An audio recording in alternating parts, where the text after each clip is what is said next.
All in favor? Opposed? Carried.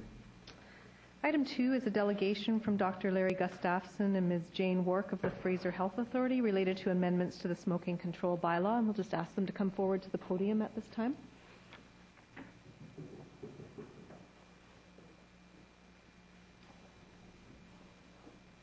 Dr. Gustafson, Ms. Wark, Yes.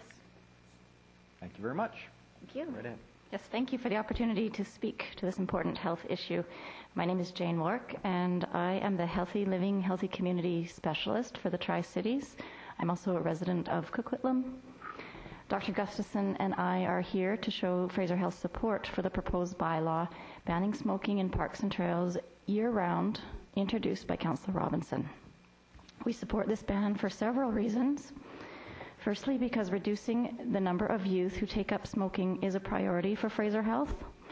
Schools and parents teach children and youth not to smoke, but youth get mixed messages when we tell them not to smoke, and then they see the people they look up to, peers, coaches, and parents, smoking. Restricting smoking in parks will reinforce and give consistency to the message that we are sending our children and youth. Banning smoking in parks and trails will contribute to the denormalization of tobacco use. It will also give children a consistent message that smoking is not an acceptable behavior. Secondly, policies lead to change. Bringing in policies to reduce the number of places people can smoke is one of the most effective ways to reduce the rates of smoking. The majority of smokers want to quit. Limiting the number of places where people can smoke makes it more likely that they will quit. Each time we bring in legislation to reduce the number of places people can smoke, we see a reduction in the number of people who smoke, and we make a step towards a healthier community.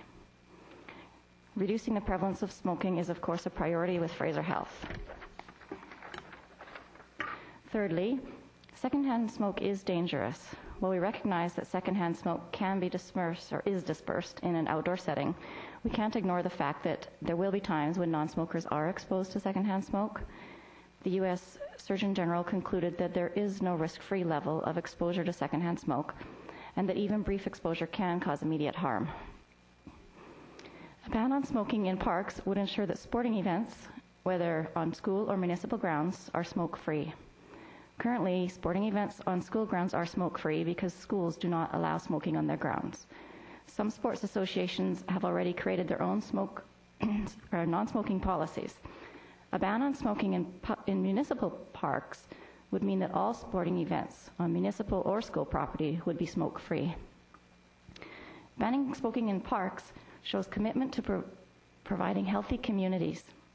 Outdoor recreational facilities and parks are established to promote healthy lifestyles.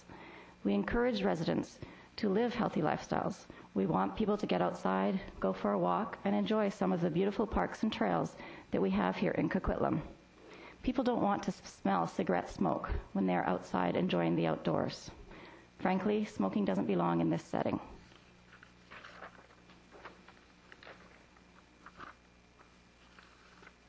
Hang on. We hope that Coquitlam will join the many other municipalities that have shown their commitment to the health of the residents and ban smoking on parks and trails. Thank you. Dr. Gustafson. Yes, thank you, Mayor and committee members and other councillors. Thank you for this opportunity. We do believe that this proposed bylaw does promote healthy living in healthy communities and therefore do support it. As your medical health officer, I want to add my support to the comments that Jane made. One might argue that the direct reduction in exposure to secondhand tobacco smoke that will result from this bylaw may be that great, and that may be true. Still, there is potential for very worthwhile health benefits. While individually the health benefits directly attributable to the bylaw may be difficult or impossible to measure on their own, the end result of further lowering of smoking rates in our population is predictable for the reasons that Jane has mentioned, and that has known health benefits. The proposed bylaw is a helpful piece in a strategy to reduce the burden of illness related to tobacco smoke, which remains the leading cause of illness and preventable illness and death in our society. As background regarding medical health officer support for bylaws similar to this, the medical health officers in Fraser Health have sent 3 letters to mayors and council or equivalents in the municipalities we serve. A letter in February 2008 provided comment on the imminent provincial smoking ban in indoor public places and workplaces and near building entrances and air intakes. The key message was one of encouragement to municipalities to take the opportunity to enhance that protection to even greater levels than the province had mandated, with larger buffer zones and a ban of smoking on restaurant and pub patios.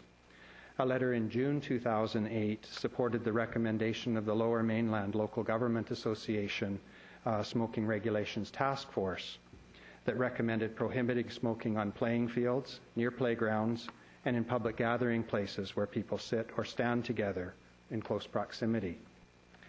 The letter in September 2009 reinforced the earlier messages with a note about successful implementation of such bylaws in municipalities that had already made these amendments to their bylaws. So I want to close with encouragement that the City of Coquitlam support the proposed bylaw amendments banning smoking in parks and on trails year-round. Further, it is my hope that you will, in the very near future, consider the recommendation regarding buffer zones and patios, recognizing that such are beneficial to the health of the population we serve, and in neighboring and other nearby communities that have introduced such bylaws, this has not resulted in either the feared business loss or enforcement difficulties. Thank you. Thank you very much. Thank you for your presentation. Madam Clerk. Item 3 is report of Fire Chief and General Manager, Leisure and Park Services related to the smoking ban for city parks. And I believe Lanny England from Leisure and Parks is here to provide a brief presentation.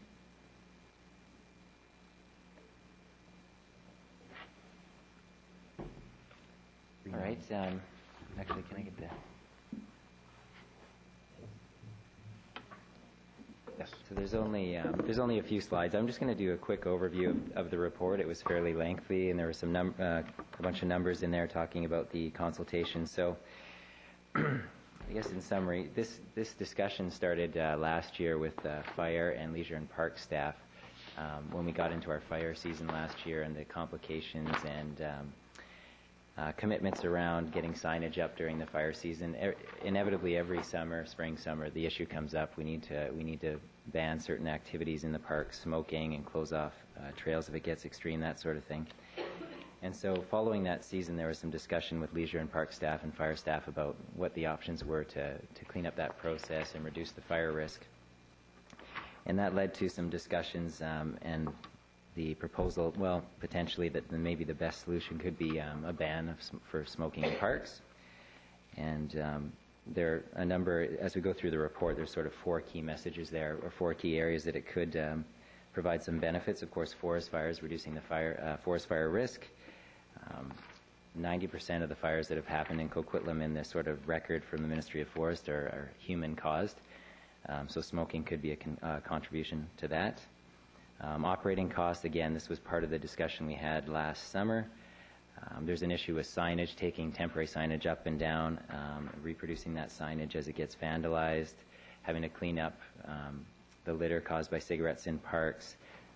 We get damaged furnishings in parks from fire. The public health issue, of course, which Fraser Health has spoken to, and the fact that our park spaces are there for healthy recreational activities, and maybe that doesn't fit in. And then environmental impacts, such as the contamination, again, from this kind of litter getting into our waterways, that sort of thing. And of course, the tremendous impact a large-scale fire could have in our community and to the surrounding forested areas. So that's sort of the summary of the issues. I think it's one of those issues also that we can get complacent about, sort of like in our area, we're in an earthquake zone, people get complacent about that, and I think forest fires are similar to that because their return period is quite infrequent in our area, so people don't tend to think about that. But when you look at the actual statistics, like I summarized in the report, there were 2 fires in the last 40 years that were substantial actually within our within the bounds of our city, in burning areas similar in size to Mundy Park, so that's a good-sized forested area. And we're developing more and more in the interface zone up on the north side of the city, and it would create more opportunities for damage to our community. So we undertook some public consultation very recently, and again, that's outlined in the report, but that included the online forum discussion page on the city's website, as well as opportunity for people to respond in writing by email or hard copy to the city. And we received, as part of that consultation period, 49 responses and one more response that was late that wasn't included in the report. So the numbers there are of all the people that responded via either method. The 61% of people that responded were in favor of the ban, 61%. The written submissions, which was one of the components, and that's where we got more of our submissions, 74% of those people were in favor. So on the online forum, the majority of people that responded there were not in favor of the ban. And then there were the two, most of all of the comments, with the exception of two, represented simply individuals, not groups, but there were two responses from the United Rugby Club and the Tri-City Eagles Field Hockey Club that represented actual organized groups in our community. So presumably they represent their membership, and I'm not personally knowledgeable about how many people that is. And then I've just summarized, rather than including all the individual comments, the summary of the issues that people brought up, either in favor or against, and there's quite a range there. And then we've developed the three different options as staff sees it in terms of how to go forward. The first one being essentially what we're doing now, assessing it, the fire chief assessing on an annual basis when we need to implement measures. A second one being a complete ban in parks from May 1st to September 30th, the idea being that covers the likely fire season, and then of course the year-round ban. So the few slides I have are just to provide a little bit of a graphic or visual relating to the forest fire issue, or fire prevention issue. So the first one I'm just linking to Google Maps, actually, just to sort of highlight the interface issue we have here. And you've probably seen this back when the Community Wildfire Protection Plan was done. But so there's areas like Mundy Park, of course, which are largely surrounded by homes. So a fire there would be a significant impact. Ridge Park up on Westwood Plateau. But of course, we have this huge interface zone on the north side of the city with the provincial park, Pinecone Burke, and then the Crown lands. And so either, obviously, we're at risk if a forest fire were to start in those areas, or we are potentially putting that vast wild space at risk by a human-caused fire in our bounds, in our subdivisions. And just want to highlight something that a very important regional asset we have here, which is the lake, Coquitlam Lake, in the drinking water reservoir. And you don't have to get far beyond our development, and anything that happens in this area, anything that drains into the lake, could have a significant impact on that drinking water supply, and a forest fire would certainly fit into that category. So it could happen. It's easy to be complacent. Sometimes I find myself, even with the knowledge about the type of forest ecosystems we have, you know, forest fires are not nearly as common here as they are in a place like Kelowna because of our forest types, but they happen. You look at the stats and they do happen. And a lot of this forest is second growth conifer stands, which if a canopy fire started, they do burn very well. So it's something we need to keep in mind. Just a couple more slides here.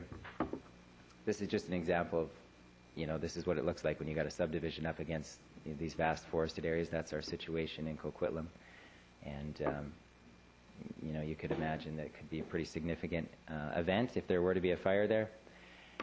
And then everybody's seen these images. They're getting, you know, that's 7 years ago in Kelowna. Again, our forest types are not the same, but we do have forest fires here in Coquitlam. They do happen.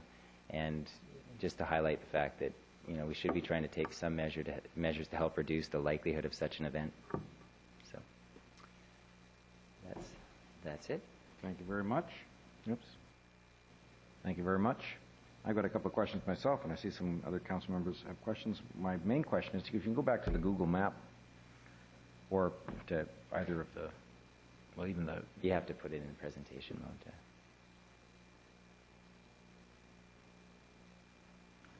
you point to a number of areas up in North Coquitlam where clearly a wildland interface fire would be of serious impact to our residents, but there are no, I mean, we're not talking about lands that are covered by this bylaw or this proposed bylaw. In the same way, the next one you showed was a photograph of an interface against a forest that wasn't covered by, it won't be covered by the bylaw. So I'm and for that matter, Coquitlam Lake, you're not allowed there.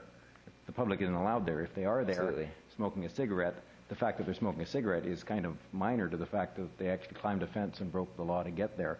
So I'm not sure that our enforcement teams are up there, and it's not covered by the bylaw since it's not in a park. So I'm wondering how I'm concerned about the fact that we're implying that those are one of the justifications for supporting the bylaw. I actually don't like smoking, and I'm left with some, but I'm left with a bunch of questions related to the bylaw as well, and I'm just going to go through them quickly. The definition of park in the bylaw says it's any land dedicated as park or parkland, and obviously that's the case, or any other land used for leisure or recreation which a city owns or which a city controls by means of license.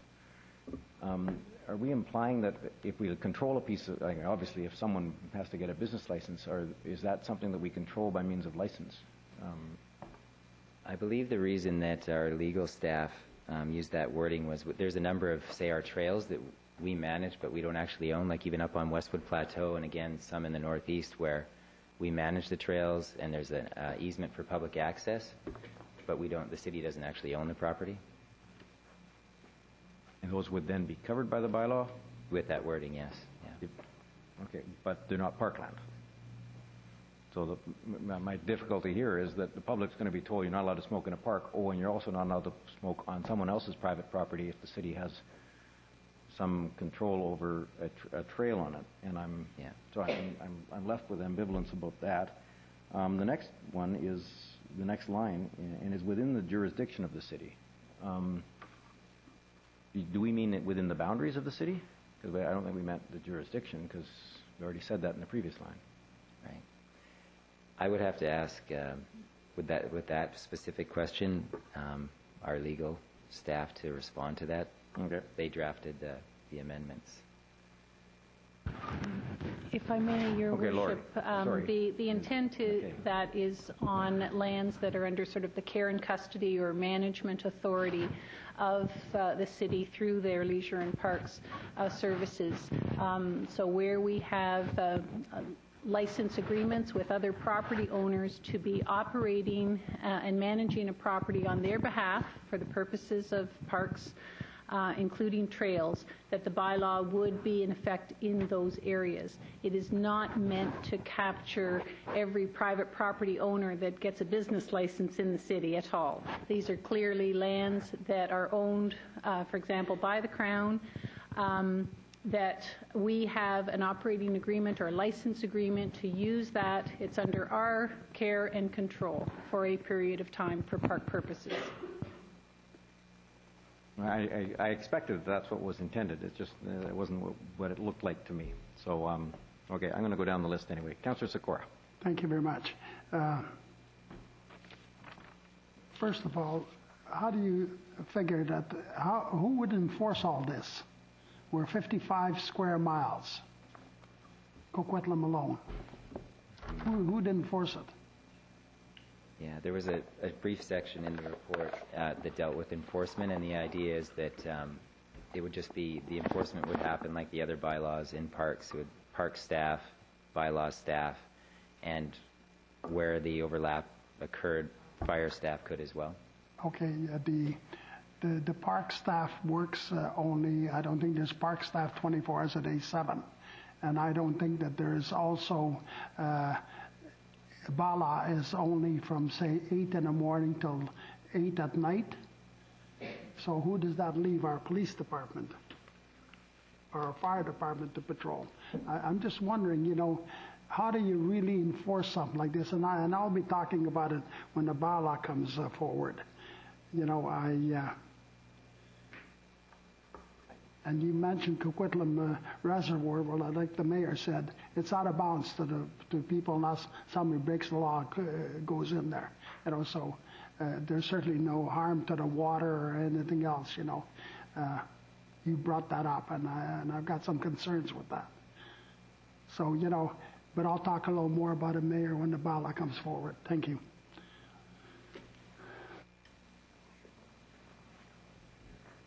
Okay. Was that no? Councillor McDonnell. Thank you.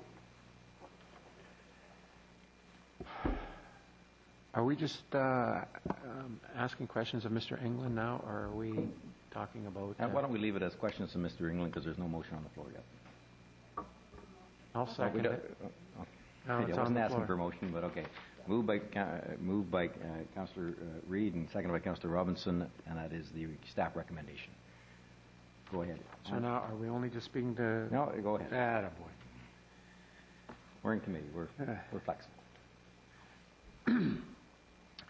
The delegation brought up a really good point. There's nothing more disgusting or contradictory than being at a sports event out in the fields and smelling smoke or seeing somebody smoking there. It just completely sends the wrong message, and I think that while smoking can be a touchy subject with a lot of people, I really don't think that too many people are going to have an issue with the fact that we would ban smoking in our parks or in our trails.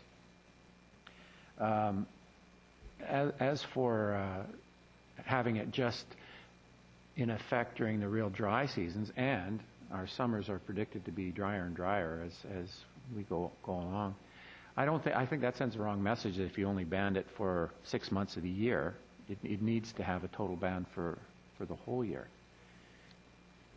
Councillor Sikora touched on an issue that I think is very important, and that comes to enforcement. When you start talking about smoking, I find that there's some pretty strong opinions on both sides, and it's a touchy subject for a lot of people. And some people are very aggressively in favor of non-smoking and have no problem at all going up to smokers and confronting them. So if we are to pass this bylaw, I would like some direction to go to our bylaws department to step up enforcement in our parks to get this going, get this to be common knowledge that we've banned smoking in the parks, because I certainly don't want to leave this up to our residents to enforce. I see nothing but problems down the road with conflict there. But I'm in total agreement with this recommendation, and I hope it passes. Thank you. Councillor Robinson. Thank you. I think this is a good start, and I appreciate the staff-initiated report. I think it certainly speaks to something that's near and dear to my heart. However, for me, the report focuses mostly on the fire risk, and I think it's a valid risk. I think we ought to be concerned about it. But for me, it doesn't quite address the broader impact of exposure to secondhand smoke, particularly around public gathering places where people are sitting or standing. I think our medical officer did a really good job of sort of describing those other elements that. So I'm going to support this, but I think it's a good start. But I look forward to April 19th when my notice of motion will be coming forward, because I think we need to be doing something broader. I think about where kids gather. We talk about parks, playgrounds, and I don't know about anybody else, but my teenagers tend to gather at Starbucks these days and coffee shops. Now actually bars, but I'm not going to get into that. That's a whole other parenting issue. And their exposure is, I think, actually greater there than it could ever be in our parks and in our trails. And I think we ought to be concerned about that as well. So I will certainly move this one forward, but look forward to a broader discussion around the exposure to secondhand smoke. Thanks. Councillor Rasmussen. Well, I'm in support of this. I've never smoked in my life. I think smoking is a terrible habit. The issues, though, come down, I think, is enforcement and our ability to enforcement and our resources, as Councillor Courth pointed out, our bylaws people to enforce. We deal with bylaw complaints through bylaws, through complaints. not by having people out. And if we do a blitz for a short period of time, there's a cost associated with that. I think it's a good idea. I think it's a contradictory thing to have people smoking by kids' sports field. It doesn't send the right message. BC is one of the leading areas, I think, in Canada. I think the stats now are 85% of the people don't smoke in BC. 15% do. So we're winning the battle here in a very good measure. And I know from when I grew up as a kid, ashtrays throughout the house, we don't have them anymore. We're moving in a direction, but we are still falling into bylaws that we're enacting that can't be enforced. I had an issue in regards to a complaint from a person about the 3-meter doorway, or 6 meters in some areas, from the doorway. Well, the city, we don't enforce that. Fraser Health is responsible for it because it's a health issue. And I talked with Fraser Health, the person that's responsible for this area, but it's really not an enforceable bylaw. It's a good attempt to get people maybe to change their habits, but it's not enforceable. And I think if we're going to have a smoking bylaw, or banning, especially for forest fires, we should be banning just not tobacco, but all other types of smoking that goes on in the park or in other areas. Yeah. I mean, if it's going to cause a forest fire, it's going to cause a forest fire. I talked with the fire department. If you're going to have a forest fire, it will cause the same thing. If you want to make resources off gathering kids for smoking something in the park, we could probably make quite a bit of dollars on fines there. But we have to be careful how far we start writing bylaws that are not effectively enforced, and the resources that we take. I think a good idea for all sports fields and everything, and that can be policed a greater deal. On trails, you're going to have a problem. When somebody gets a complaint, the person will be gone by the time you get back there to ever enforce anything. So I agree with the intent. I think it should be all year round. If you're going to set something, it shouldn't be for part of year, half a year. If you're going to do it for consistency, at least do it all year round, please, to make it consistent. So I'll support this moving forward, but I think there's questions about the ability to us as the city to go out and ticket and enforce people on it. I don't think that's realistic. I think if people may voluntarily, or other people, then people will get into it, because I know people have gotten into non-smoker to smokers about certain areas, whether it had been in restaurants before or other areas. But it is difficult for us as a city to truly enforce this. Quick clarification. Councillor Asmussen mentioned other types of smoking. This doesn't just cover tobacco, it covers anything else one might choose to smoke, does it? Your Worship, the intent is you can't smoke anything. Got it. Thank you. Not that I can think of anything else someone would want to smoke. Councillor Sikora again. Thank you very much. You know, I listened to speakers speak at the podium. I agree. Tobacco use, a terrible thing. It's a health problem, of course. Of course it is. A big health problem. I used to smoke 3 packages a day plus some cigars up till 1972. And one day I just decided, my brother-in-law and myself lit up a cigarette and we had a drink in front of us. I just come out of hospital, not feeling that good. Anyways, that was back in 1971. And I said, you know something, I'm not feeling so good. I think I'll quit smoking. He said, when? I said, right now. And that was it. And I quit. Do I believe that it's a filthy, rotten habit? Of course it is. There's no two ways about it. But what we're doing here today is asking the impossible. I mean, it's nice to have a write-up in a paper, Coquitlam's banned smoking, and Coquitlam's gone this and that. But the enforcement, just not going to happen. We don't have the manpower. We don't have the enforcement. And it's, you know, is it a fire risk? Of course it is. And the fire chief puts a ban in many times, at certain times of year, no smoking in the parks. And certainly, I think people buy it. As far as to say that it's a litter in our parks, so is many other things a litter in our parks. You know, so, you know, we just don't have somebody walking around and picking up a piece of paper in our park every few minutes.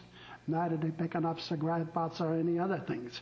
You know, And to say that, we should ban smoking on patios of houses and that type of deal, and Council McDonnell brought a good point up, that sports fields.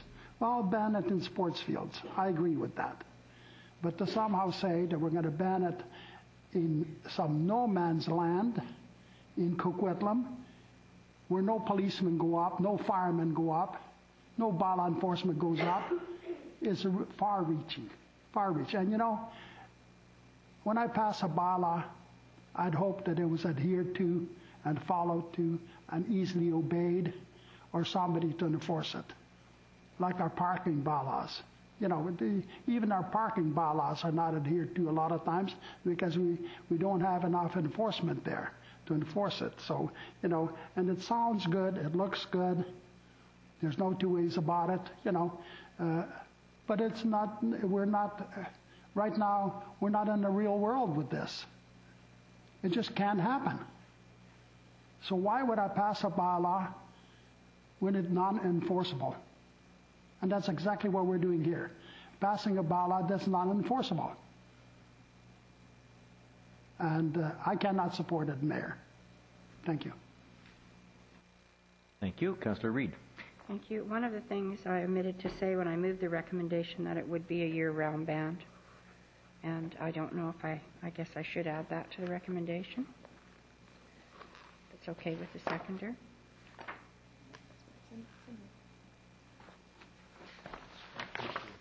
It's option 3, yes.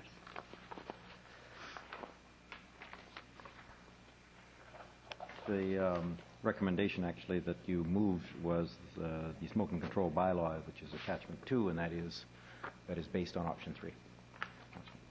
It's based on option 3? It's, yes. Thank you. I just want to make sure. Thank you very much. Okay, I'm not finished. I just said thank you very much for clarifying that. You're very welcome for thanking me. Thank you. Okay, moving on. I'm supporting this because I think it's the right thing to do in our parks, and I think that when I heard the word from our presenters on this item about the word normalcy, and that's a really good word. And when little kids are in the park with their parents and they're still in the strollers, and then some are a little bigger, some are a little bigger than that, and I meet them because I'm in the parks every day with the dogs. And, when they see people smoking, I guess it does look normal. And so by the very fact that they don't see it, maybe in some way teaches these little ones or imprints on their minds that it isn't the normal thing to do. And so I thought that was a really good word. It was just a really good word. So I'm supporting it, and we do have bylaw enforcement officers in our parks, not enough, but we do have them enforcing off-leash dogs and parking and all kinds of stuff that's going on in there, and they can certainly enforce this along there with it. The hope from this is that the firefighters can make a big to-do about it, and I think that's a good thing because I think our public very well respects our fire department and the things that they come up and support. So I think we need to do some good educational publicity on this, and I think that this is a positive way to move forward. So I will be supporting it. Councillor Reamer. Thank you. I understand where Councillor Sikora is coming from with respect to enforceability of the bylaw. I normally don't like bylaws per se. However, I am going to support this one. I had the opportunity at our last UBCM of attending a forum on wildfire, on interface wildfires. And they're very scary in how quickly they move. And living up on the Westwood Plateau, I have often thought about the possibility of that happening up there. And now that we're building up our northeast, the same thing again there. This is a health issue, and I certainly agree that smoking on a sports field really contradicts the purpose that everybody is there for, and that is healthy living and healthy activity. I've seen on our trails and parks a lot of, I have seen some smokers, I've seen burned out spaces on trails, and I think that from a fire perspective, this is a very important bylaw, and for a health perspective as well. So I'm going to go against my normal voting down bylaws, and I am going to support this smoking ban on parks and trails. Thank you. Councillor Robinson. Thank you. I just wanted to respond to this idea of enforcement challenges, because I think it's an interesting one. And I don't believe that enforcement challenges should ever be a reason to not act. We have litter bylaws and parking bylaws, and we don't catch everyone who litters, and we don't catch everyone who goes against a parking bylaw. I'd like to believe that our citizens can self-police, and that when we say, you know, we as a community have decided that we're not going to act in this way, we're not going to toss out litter out of the car windows, for example, that we make, with education and good communications material, people act accordingly. They act lawfully rather than lawlessly. So are we going to catch everyone who lights up in a park, regardless of what they're lighting up? Absolutely not. I think we will continue to have people smoking in our parks and in our trails. Will we have fewer people lighting up? Absolutely. Will those people who are non-smokers and who feel uncomfortable having smoke wafting in their faces in our parks and in our trails, will they feel that they actually can say to the smoker, excuse me, but there is a bylaw that doesn't allow you to smoke in this area? They're more likely now to act, because before they also couldn't have any influence. So I rarely do I think that enforcement should ever be the issue for not acting in a responsible way. So I think that for me, that issue is off the table. It's about how do we want to conduct ourselves and encourage our citizens to conduct themselves when we share these resources. Thank you. No other speakers. The motion is the staff recommendation for first three readings of the bylaw, which is Appendix 2, or Attachment 2. All in favor? Opposed? Councillor Sikora is opposed. The motion carries. Item 4 is report of Superintendent Wilcott from the Coquitlam RCMP regarding the auxiliary policing year-end report, and the recommendation is that the committee receive the report for information. Second. Moved by Councillor Reid, second by Councillor Robinson. Councillor Robinson. I just have a question. I mean, it's great to see volunteers contribute so much to the community. Do we have an idea of what the value is to the community in terms of dollar value? Thank you, through your worship. Superintendent Wilcott actually had to leave for another commitment this evening, but it's a very high value. There's over 10,000 hours of volunteer time committed, and you know, if you are paying a staff person to do that at $30 or $40 an hour, that would be hundreds of thousands of dollars. Oh, I just was looking for some tangible, we understand money, so that would be really helpful. It would be a lot of money even if we paid the staff person what we pay our RCMP, which is a lot lower than $40 an hour. Okay. Thanks. Any other questions? Seeing none. All in favor? Opposed? Carried unanimously. Item 5 is report of General Manager Strategic Initiatives related to the Evergreen ALRT project update. We have introductory comments by our City Manager and a presentation from our General Manager of Strategic Initiatives. I was just going to want to make a few introductory comments before Mr. Gravel walks you through this report. This is, I would have to say, really exciting times for Coquitlam with respect to rapid transit. We have been working with the province very diligently for the last year, pushing forward a whole host of consultation, design issues, and others. At times, we did not feel everybody was talking with the same voice, as we all know that there has been some funding shortages at TransLink and many other communities we're not as committed to the Evergreen line as we in Coquitlam and the Tri-Cities were. I have to say that I detect a real shift in the commentary from other communities over the last number of months, whereas before they would say things like, well, we'll have to see, it's not in the funding scenario.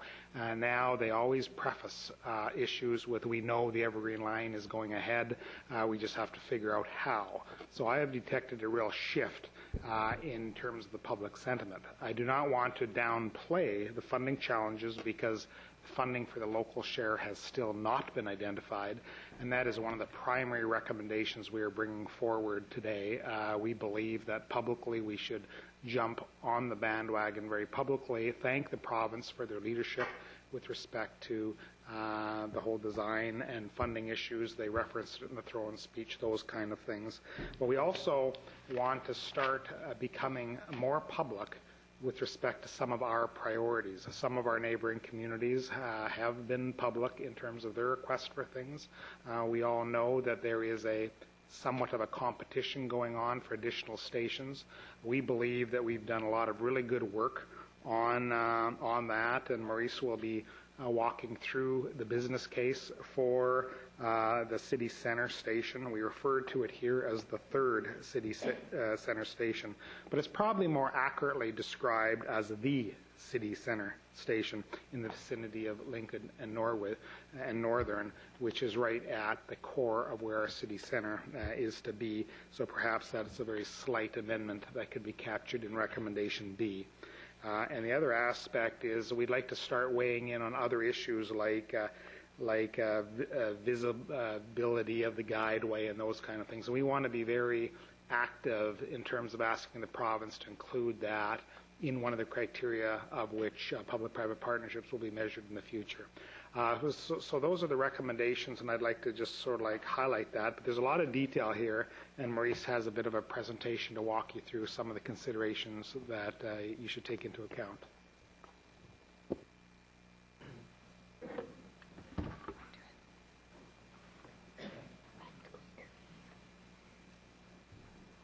Thank you, Mr. Stedman. Your worship, members of council, just have a quick PowerPoint presentation update for you tonight and for the viewing public that may be watching, just to explain some of the initiatives and updates on the Evergreen line progress that have been happening over the last number of months. So a lot of us have heard about the funding gap and the issue of how this project is going to proceed. So the total estimated cost of the Evergreen line is $1.4 billion. The provincial contribution is confirmed right now at $410, as well as the federal contribution at $417 million. That leaves a funding gap of $573 million, which needs to be found at the local level.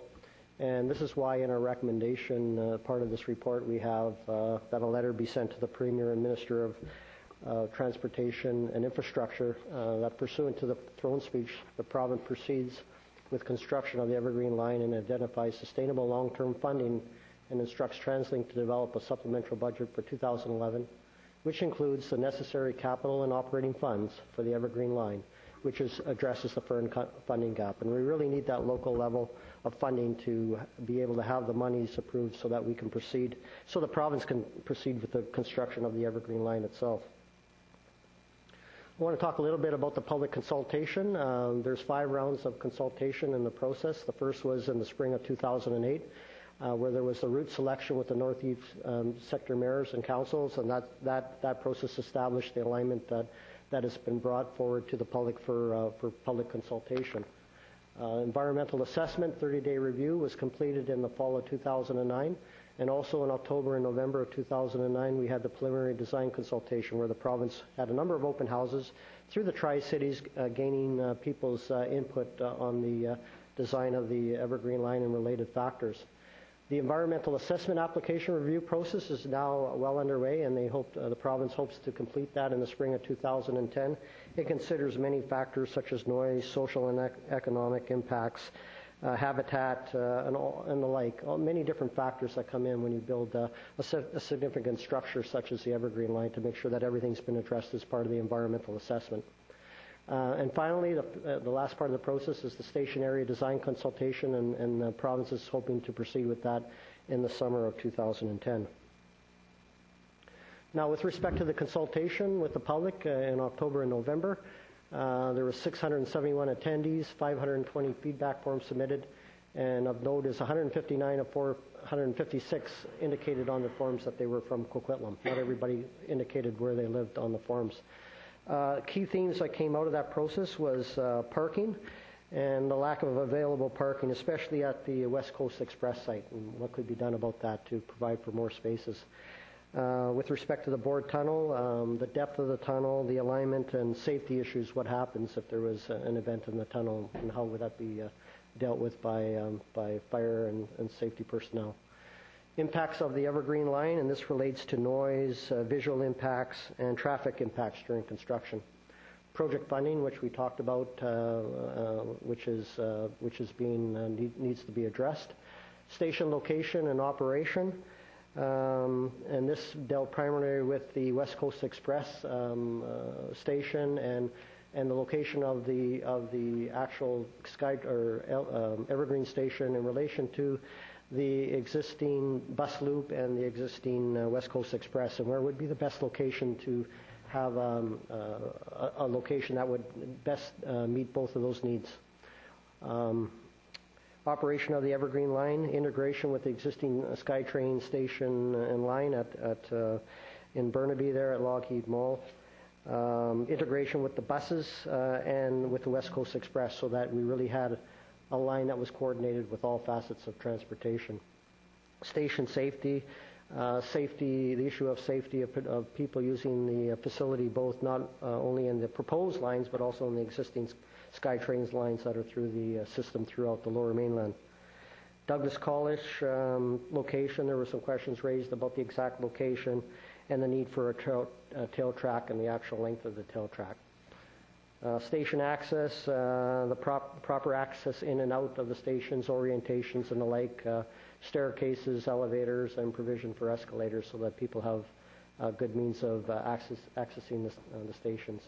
And additional stations. There was some support for additional stations at the Lincoln Station, and also which is in the town center here in Coquitlam, and as well as the West Port Moody Avenue Station. So work completed to date is we've had a consultant complete some ridership number of forecasts, and which indicates significant ridership if we include the third city station. So there's no doubt that with increased development in the town center, that there would be substantial ridership increases that would use that third station or the town center station. And basically, right now, the plan includes a station at the West Coast Express and also a station at the terminus station of the Douglas. And really, there's the province has said that there will be possibly an additional 2 stations on the Evergreen line. And right now, we're trying to do everything we can to justify what we believe is the most important station that should be added to the line, and that's the third city station or the town city station here in Coquitlam. Other things, other reports that have been done are the land use response and opportunities related to the Evergreen ALRT project. That was a report by our Planning and Development Department, and that report outlines a number of initiatives to also encourage and increase the density in the vicinity of the station to encourage ridership by that proposed station. Coquitlam Official Community Plan, or OCP, that includes the third station, the town center station, so that's already part of our OCP. And finally, the Evergreen Line Rapid Transit Project, Lincoln Avenue, Northern Avenue business case. This was a substantial report that was done by a consultant that really looked at what the actual business opportunities and the business impacts would be of a town extra additional third town city station. That report indicates that there would be substantial benefits if that station was built. The cost of the station, excluding properties, in the order of $20 million. So there needs to be substantial benefits shown for that station to be able to convince the province that, in fact, that it should be included in the base scope and be added to the project. Basically, the results of that study indicated that taking the present value to 2031, that TransLink revenues would increase by $55 million in terms of the ridership. Provincial property taxes would increase by $12.9 million based on the additional development. And finally, residential taxes, which comes in the form of school taxes, would increase by almost $76 million. And what that means is that there's a lot of additional revenue coming to the school board that the province could potentially take those revenues and put them somewhere else to lessen the tax load on the provincial residents and that. So there is a really good business case from a financial perspective to say if the province agrees to build that and add that into our base scope, that there is a substantial payback to the province for construction of that third city station.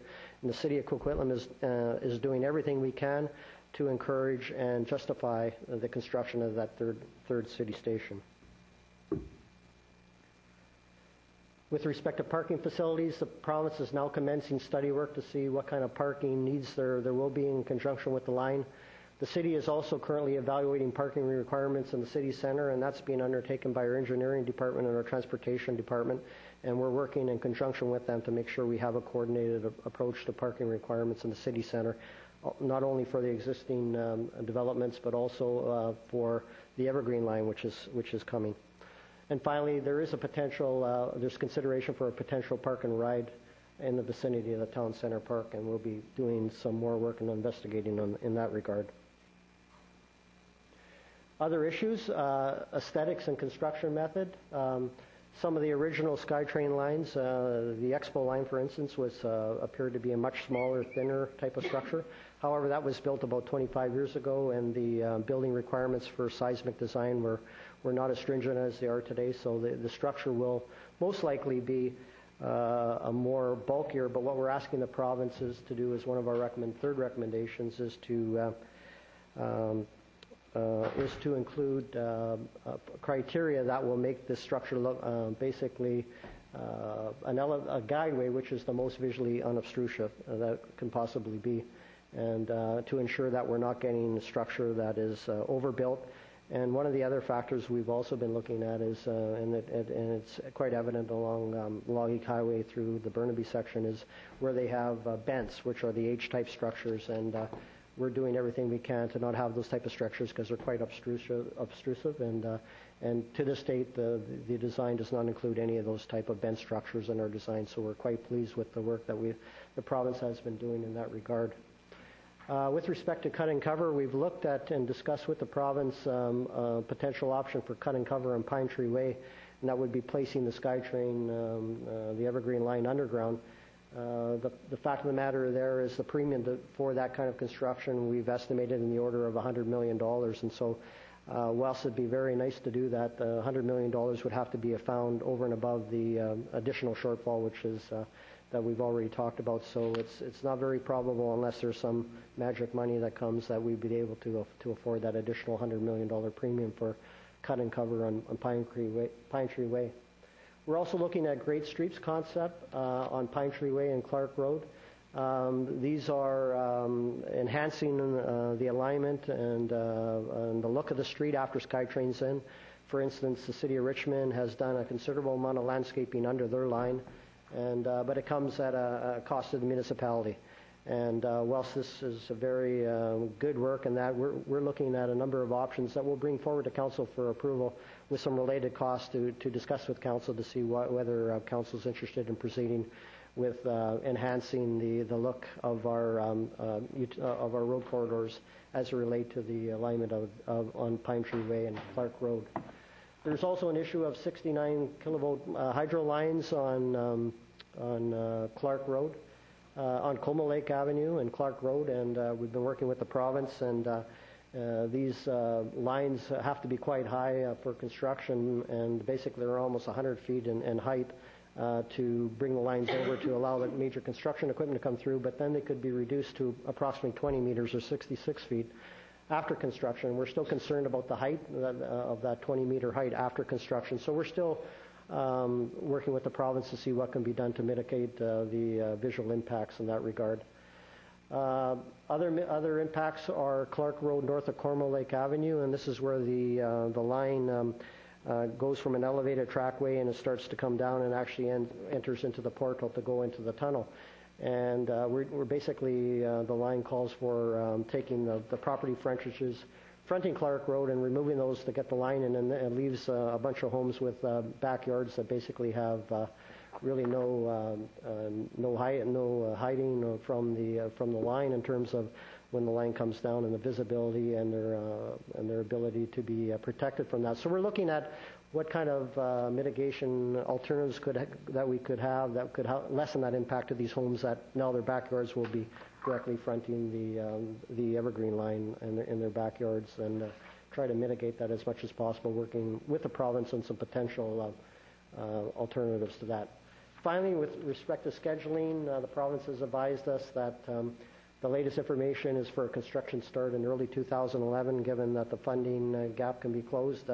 They are, as Mr. Stevlin said, working very diligently behind the scenes. They have a number of people working, bringing forward the design and working on the property acquisition and a number of all these important things that are required before you can actually go out for the tender process. So they are throwing a lot of manpower at it. We're meeting with them on a regular basis, and behind the scenes a lot of work is being done, but still with the issue of they still have to complete the environmental assessment and actually address the issue of the funding gap. But we're quite confident with the amount of effort the province is showing on the design that they're very seriously and intend to construct this, go to construction in the spring of 2011.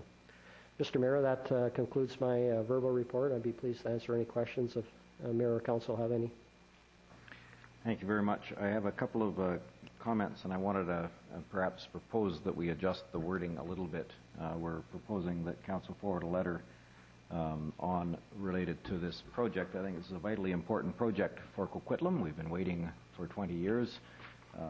This time it very obviously is going to get built, at least from my perspective. I want our representations to be as accurate and to the point as possible. And so I'm going to look to Recommendation 1A, which is that the province proceed with construction right away and find long-term operational funding for TransLink.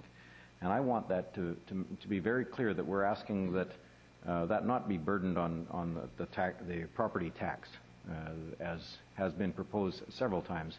Property taxes, as everyone knows, currently operates our police department, our fire department, our parks department, our roadways, are a whole bunch of the service, essentially all the services that the city produces other than utilities.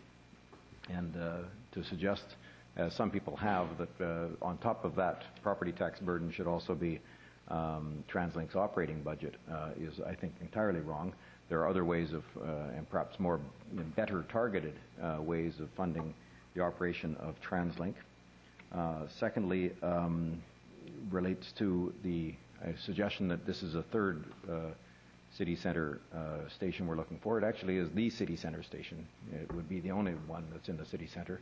The one, obviously, at the West Coast Express station is outside the density, and the one up here at near Douglas College is intended for a different purpose as well. This would be the construction of the city center station at the vicinity of Lincoln and Northern. And I also want us, finally, on C, 1C, we talk about an elevated guideway, which is least visually, or most visually unobtrusive. I want us to also advocate very strongly for the cut and cover suggestion that we talked about before. For that one kind of very short stretch, it's less than a kilometer, and if Cambie Line can get the full length underground, I think that this is one of the things that we should be looking for, particularly in our city center. There's a lot of advantages to an underground, a cut and cover line in the city center.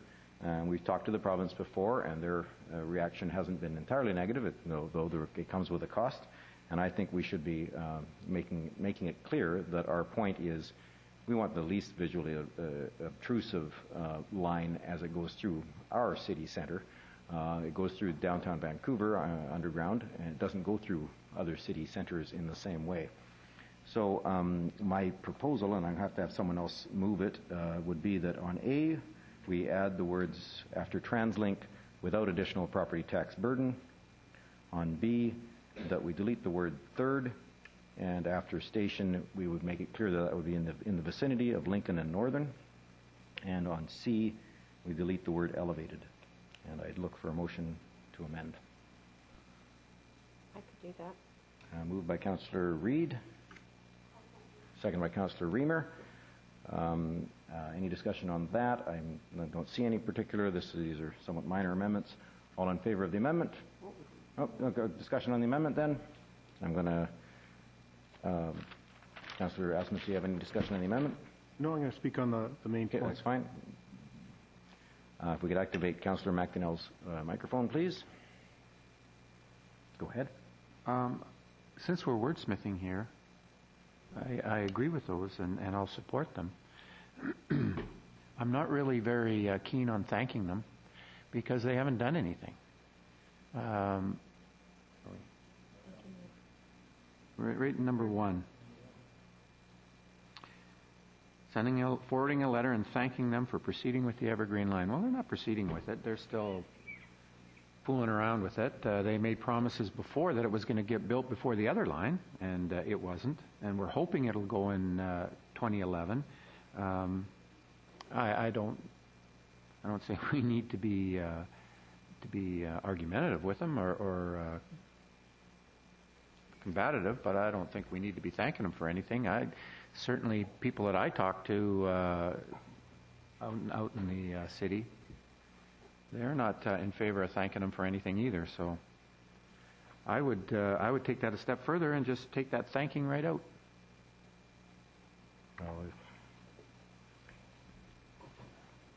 I'm going to suggest you move another amendment then, if that's okay. Okay. Okay. We're on one amendment at a time, please. Okay. Are there any discussions about the amendment that's on the floor now? Seeing none, all in favor? Opposed? That amendment carries. Councillor McDonnell. Sorry, actually, there was Councillor Robinson was up next. Councillor Asmussen was next. Sorry. The amendment's not on the floor yet. Councillor Asmussen. So we'll come back to Councillor McDonnell. Yep, he's next on the speakers list. Okay. Councillor Asmussen's microphone. One moment, please. There you go. Thank you. Well, thank you, Councillor McDonnell. I was going to make the same point in regards to the thanking them within the letter here. I wasn't going to support that. You know, since the inception of TransLink from the provincial governments, TransLink has been looking for proper funding sources to fund just not an Evergreen line, all their TransLink operations, and it hasn't come to them. And so what we're looking at right now that we know is we have $573 million short on the capital funding for the Evergreen line. $400 million would be TransLink's portion of it. Then there's another $173 million that has to be found some other way. This idea of this real estate division will not make up that gap that was mentioned to us a while back. So we're still, even if TransLink finds the funding for their $400 million, we're still $173 million short without any sources or ideas of how we're magically going to come up with that. Then we get down to the next issue for TransLink is operating.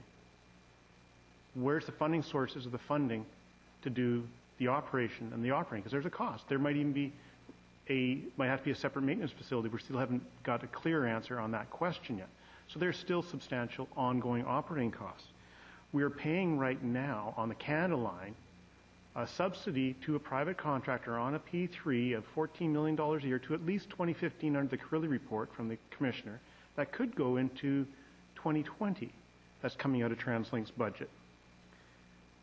We just had the Minister say that they're going to extend the UPass to all universities and colleges. TransLink has never been able to keep up the bus level service at present with SFU and UBC. We have the 9 o'clock 143 that leaves kids at Coquitlam Station full. We can't service that. How are we going to get the funding to deal with that? This has been the chicken and the egg story with TransLink for multiple years now. We talk about proceeding, we talk about moving forward, we talk about this. And I'm glad the Mayor mentioned that it's not on property taxes. Because the TransLink, originally we thought there was a commitment not to use property taxes to fund its operation, there's to find other sources. The province in the creation of TransLink said they would help and provide other funding sources. They haven't. So we're going on a commitment that hopefully in 2011, and I'm glad some of the wording's been struck to instruct TransLink to develop a supplemental budget which includes the necessary capital and operating funds for the Evergreen line. Well, it's not in property taxes. TransLink really doesn't have, at this present time, the legislative ability for multiple sources of funding to go out and bridge that gap, unless the province allows them other funding sources.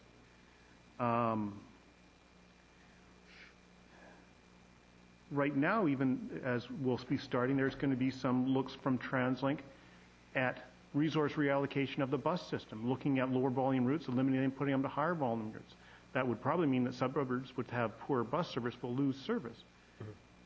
But the bus service, the backbone to the system to get people moving around, moves double the amount of people. So these are my concerns right now with the Evergreen line. We're marching down this road. We've been set a date of 2011, but no one can tell us and has told us yet.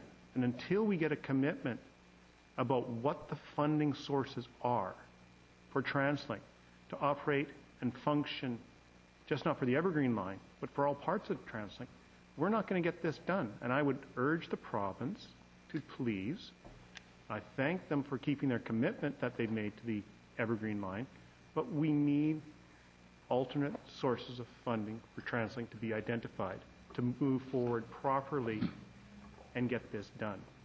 Thank you. Thank you. Councillor McDonnell. Thank you. When was the last time, I don't know if you know this, when was the last time a full costing was done on the Evergreen line? And I ask this because it seems to have been $1.4 billion for quite a length of time. And of course, land costs and labor costs have all been going up. They say that the earliest that the shovel's going to get in the dirt is 2011. And so the shortfall is already significant, as Councillor Asmundson pointed out. Is it going to be substantially more, even? So, there's all these questions. So, when was the last time? Do you know? The business case was originally done about 1 year ago today. If I could add on to that, the number has been the same for the last 2 to 3 years, the original 1.4 million. We regularly ask the province, and they say that is still considered a good estimate because any kind of increases for inflation and land increases potentially are offset by falling construction prices, and we are still seeing lower construction prices until they actually go to picking a partner and actually go into the construction estimate in the bidding phase. They will not have really accurate numbers. They're still operating on this basis, and they have, in the last month or two, said they still consider it a good estimate. Yeah, it'll be interesting this summer when interest rates start to go up. Okay. Do you want to hold the amendment until we get through the speakers list? Sure. I mean, it might be easier. Okay. Councillor Sikora. Thank you very much. I'm on the same page as Councillor Anderson and Councillor McDonnell. The fact is we're $573 million short. There's $400 million that's supposed to be borrowed by TransLink. They're forever climbing further and further in the hole, TransLink, because there's going to be another $400 million on a burden, on a roll that they owe. Where are they going to get the money to pay for it? At first it was going to start in 2009. Then they're going to save $100 million, so they moved it up to 2010. Now it's moved up to 2011. And in all my life in politics, I've been promised this line to Coquitlam from 1986 up.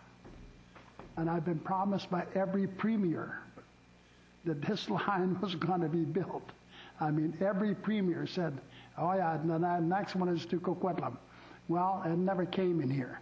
Now, what assurances have we got now that it's going to happen, or that it's going to start being built and then it's going to stop? I think that we would have been Much better off, it would have forced the issue when they're building the line to Richmond. It was supposed to come to Coquitlam and Richmond to be built at the same time. Well, we never kept their feet to the fire, so it didn't happen. But I'm really, really, really concerned. Even if the TransLink bores $400 million, they'll have a tremendous debt load. And every year they need more and more money for operating. Operating costs are not in here. And the $173 million, I don't know where they're going to raise that from. I mean, I really got great difficulty. So, I don't want to throw cold water at this thing, but I'll tell you something, it looks like a fire is going out of control in here. And it needs to be brought back into line. So, I'll tell you, I hope that I'm sitting here seeing this being built for real, because promises are a dime a dozen, and if you don't hear and rumors are a dime a dozen. If you don't hear a rumor by 9 o'clock in the morning, you got to start one. That's my policy, and I'll tell you, I've got great difficulty with this. Anyways, thanks for your presentation. Thank you. Councillor Reamer. Thank you. I'm speaking to Councillor McDonnell's amendment. I think we should, pardon me? He hasn't moved it. Okay. So, okay, then take me off. I'll speak to it when he does. Okay. Councillor Robinson. Thank you. I just want to speak to, we have 3 items that that's on the floor in terms of what to put in the letter. And I want to be clear that it's, for me, the first 2 items are the most important. This cut and cover, if I understood right, is that what you were talking about? I think we need to be practical here. I mean, number 3 Road is a very busy commercial district, and it's, they've built it way above ground, and that's below the ocean level. It is below the ocean level, but still it's way above ground, how liquefied it might be. But it's so, if we had to give one of those up, I want it to be clear to staff that that's the one that I'd be prepared to really give up, as long as we can get the other 2, which is A, that it gets properly funded, and B, that we have a city center station. And we'll figure out a way around the construction and how ugly it is above ground and all that kind of stuff. From staff perspective, the overall priorities we're marching to would be in that order, but this report, we believe we should still be asking for all 3 items. That's fine. Thank you. Okay. And now to Councillor McDonnell. Term. Priority. Thank you. Like I said before, I'm really not interested in thanking the provincial government. They haven't done anything yet. They, like I say, they built other lines before this one, and this thing's ongoing and ongoing. I don't want to be confrontational. I don't think that serves any purpose. Certainly, we can acknowledge that they intend to go ahead and build this in 2011, but I would move that we acknowledge their intent and not thank them. Okay. Anyone speaking on that one? Councillor Reamer. Thank you. Well, I take a different view on that. The fact that our staff have been working with the provincial team on this for quite some time is an indication that they are proceeding with the Evergreen line. I sat in bed a couple of weeks ago listening to CKNW and listening to the Premier being interviewed on CKNW about the Evergreen line, and he was quite clear that they are proceeding with it, and the Premier's gotten very frustrated on some occasions with people questioning him on this issue.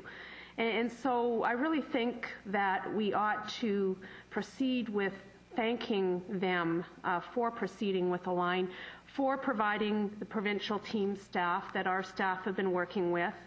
From that perspective, I understand what Councillor McDonnell is saying, but I do think that we have been proceeding. Certainly, there's lots of labor that's been put into this already, to hold the public feedback sessions, et cetera, et cetera. So I would like to leave thanking them for proceeding with the Evergreen line in there, because we have been proceeding to this point in time with the assumption that the Evergreen is going ahead. And so I'd like to leave it in there. Thank you. Councillor Reid. I look at Councillor Sikora and we just both smile.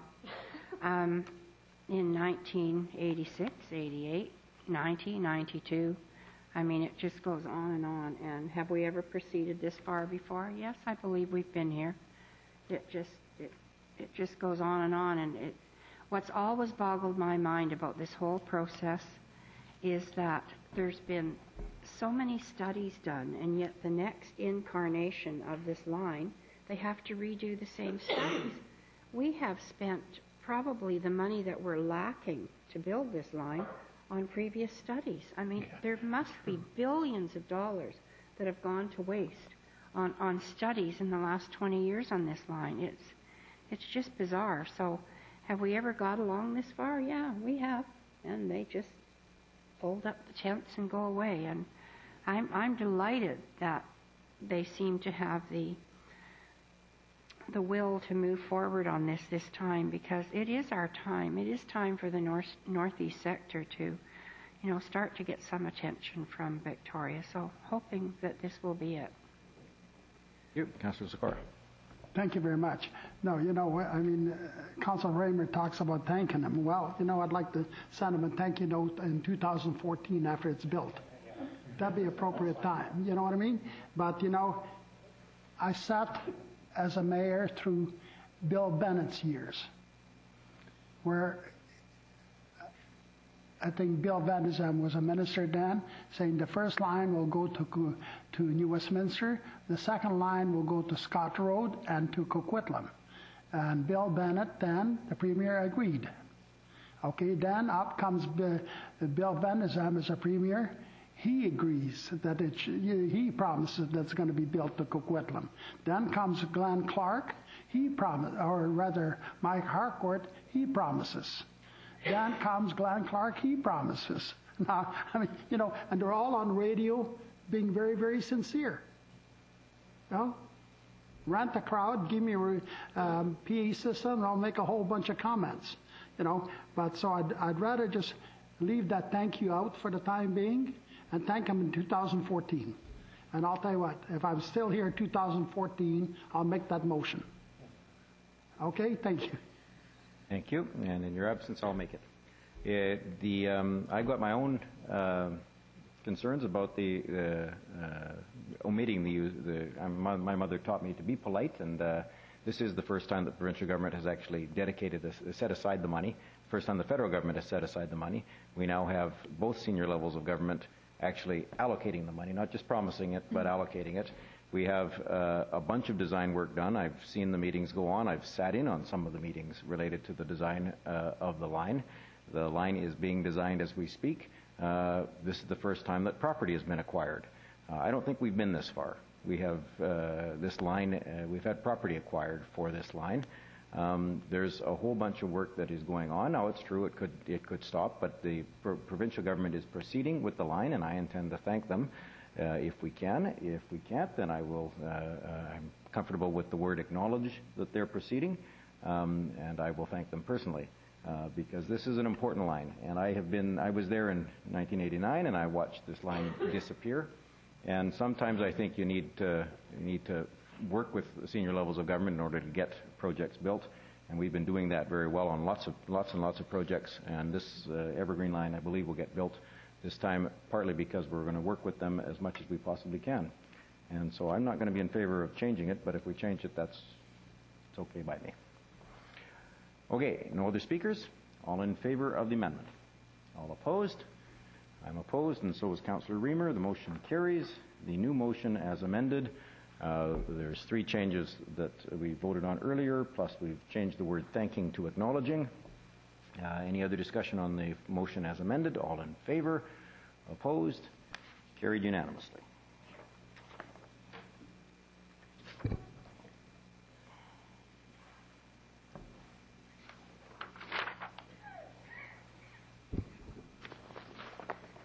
Item 6 is report of manager financial services related to the 2011 financial plan schedule. The staff recommendation is that council approve the attached 2011 financial plan schedule, including the addition of 5 meetings of the Strategic Priorities, Administration and Protective Services Standing Committee on May 10th, November 1st, November 8th, 9th, and 27th. Second. Moved by Councillor McDonnell, second by Councillor Asmundson. And the speaking list starts with Councillor Robinson. Thank you. I just have a request for staff that once the dates are approved, that they get put into our daytimers ASAP, because things fill up pretty quick, and the sooner this gets in, the easier it is for the rest of us. Thank you.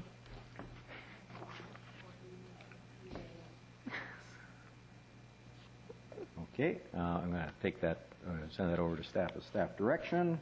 Any other comments, any discussion? Seeing none. All in favor? Opposed? Councillor Sikora is opposed to. Okay. Okay, but we passed the public consultation discussions and our council meetings related to the budget. Madam Clerk. Item 7 are minutes of the Joint Family Court and Youth Justice Committee meeting held Thursday, January 8th, 2010. The recommendation is that the committee receive those minutes. Second. Moved by Councillor Asmundson, seconded by Councillor Robinson. Councillor McDonnell. Reading through the minutes in here, they've passed a motion here that they want to go from bi-monthly meetings to monthly meetings, which we're hosting here now. How much does that affect our budget now that for costing? How much more staff time are we going to be putting into this monetarily?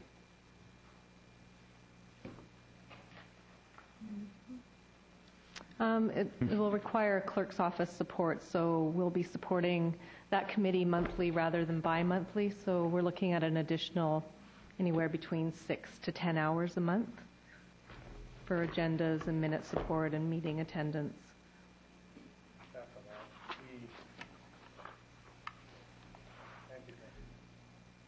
So how much? Go again. It's approximately 10 hours a month for agenda support, attending the meeting, doing the minutes, distributing the minutes. Okay. You can push your button if you like. There you go. Councillor Asmundson. When they make these changes to their meeting schedule and it affects the municipal representatives or their budgets or costs, don't they come to us during like the beginning of the year budgets for us to allocate the funding rather than midstream? I wouldn't be happy to support this only at budget, and that if they wish to, they should make it part of our budget present submission so we know our costs. I missed that, Councillor McDonnell. I thank you for pointing it out. I'm not in favor of supporting this at this time. And I would like to know through staff what are our options in regard to this.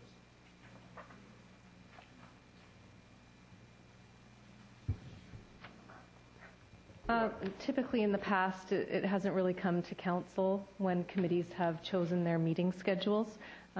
We could start doing that on a regular basis when we determine the schedules. I believe in the past, the Joint Family Court Youth Justice Committee did meet on a bi-monthly basis, but I believe, and Councillor Reamer may be able to speak to this better, but I believe the committee has a work plan that they wish to pursue and they wanted to move to monthly meetings.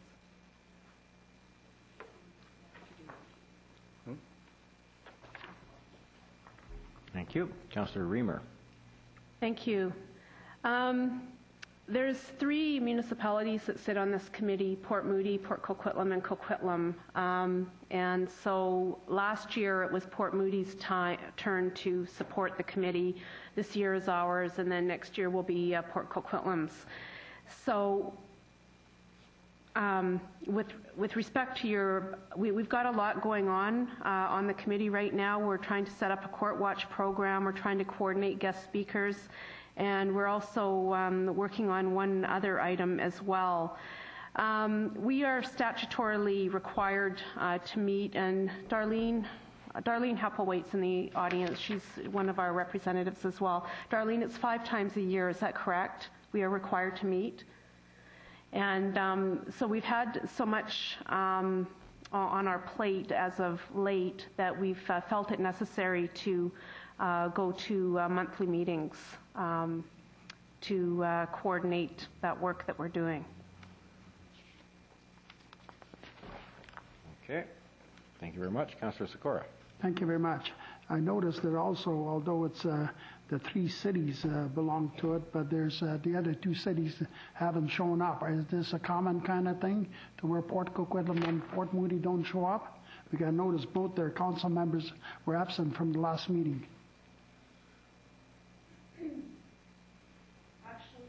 I'll ask Councillor Reamer, since she's our representative. Go ahead. No, that isn't always the case. I don't believe there's been anybody from Port Coquitlam regularly attending, but Port Moody had been regularly attending, and it just so happened that I guess Councillor Rockwell was absent in January for that particular meeting, but Port Moody has been attending. And when you say that the people from Port Coquitlam, some of the council members don't attend regularly, what is that because they're losing interest in this, or what's happening? Well, actually, January would have seen a switchover of representation, and so I can't answer that at this particular time. Okay, thank you. Okay. There's no action asked of us here. I assume that we, as a council that has bought into this committee, buys in as well to the frequency that they opt to meet. Sounds to me, though, that we have a bit of a challenge now with the balance of the year, because this is our year to cover it. So it might be best if we get a report back to council at the next council meeting related to this. It might help guide us as to what our options are related to this, and whether or not we can indicate a preference back to the committee related to this, because I know that there are challenges this year with the number of meetings and the amount of staff time that's being eaten up with that. See, Councillor McDonnell has added his name. Go ahead, Councillor McDonnell. Well, perhaps Councillor Reamer can enlighten me and the rest of council. I'm not sure what role the city has in this. This seems to me to be a provincial matter. When you start talking about restorative justice and the provincial responsibilities, I think we're responsible for our residents' tax dollars, and certainly they fund the judicial system a different way, not through us. And so asking us to spend more money in our staff time and resources to sit at this, I don't understand why we're doing this. I'm going to ask for Councillor Reamer's microphone to be activated, please. Go ahead. It's a statutory requirement. Our participation is a statutory requirement, which would come down through the Local Government Act. If that helps clarify, yes, it involves youth court, family justice, and we are all local representatives. And as a city representative, I represent my constituents. And Darlene also is a representative who sits on the committee. We have 5 of us from Coquitlam who sit on the committee. And so we have a role to play in advising council or advising the provincial government with respect to these cases. We're currently looking at setting up a possible court watch program, in which case we will be looking at cases that come through that system and the criminal justice system with respect to making recommendations to our councils and to the provincial government. I can't see why we the microphone. Just get a microphone, please. Back to you, Councillor McDonnell. I fail to see why we would have any influence over any of this our mandate. So under the statute, you're asked to meet 5 times a year, but your committee's just decided to meet 12 instead, or? No, we don't meet 12, and we've only. Monthly is 12. We, generally speaking, don't meet during the summer period, so we would be looking at 10 meetings per year. But this is something that we just made the decision to do several months ago. I just wanted to add one thing. We do fund our Communities Embracing Restorative Action group. The city funds them.